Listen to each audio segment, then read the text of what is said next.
Thank you, Jamie. Thanks, Bert. As Jamie has said, the question posed to me was, what would be the impact of closing this facility?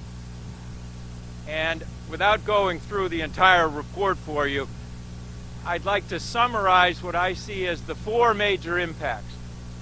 The first impact would be the direct impact on this facility.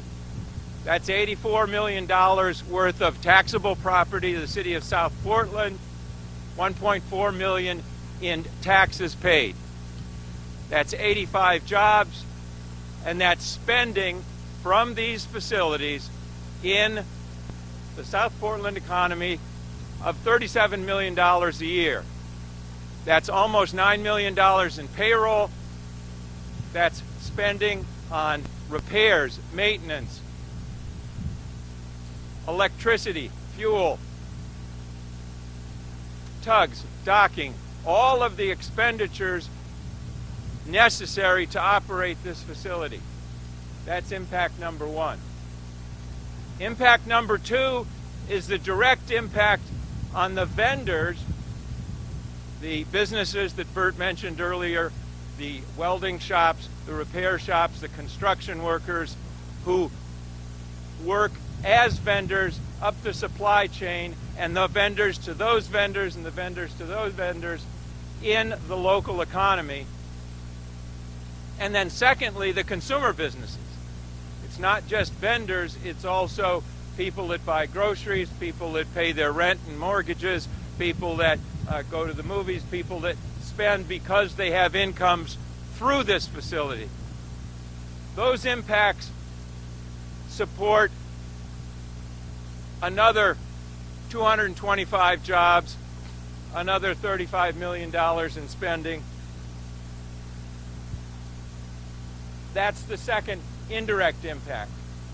The third impact that I would say is the scale impact on the Port of Portland.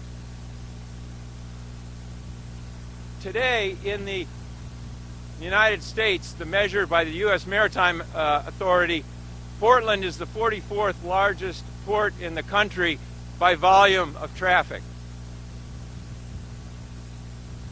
Over 84% of that volume is accounted for by the tankers using these facilities. Over 95% of the calls made in the port are made by the tankers coming into this facility. Clearly, regardless of whether the businesses in the port of Portland serve directly this terminal, they're going to be affected by the absence of 84% of the numbers of vessels calling on the port, 94% of the volume. Finally, I would say the fourth impact is probably the most significant, and that's the impact on energy prices to all users of oil products throughout the main economy. If, and this is a wholesale facility, this is a terminal delivering oil products for consumers, businesses, and households across the state. If this was replaced, it would have to be replaced by truckers not coming here to fill up, but going to Portsmouth or Boston or Searsport or Bangor, and that would increase the cost of transportation and therefore the cost of energy.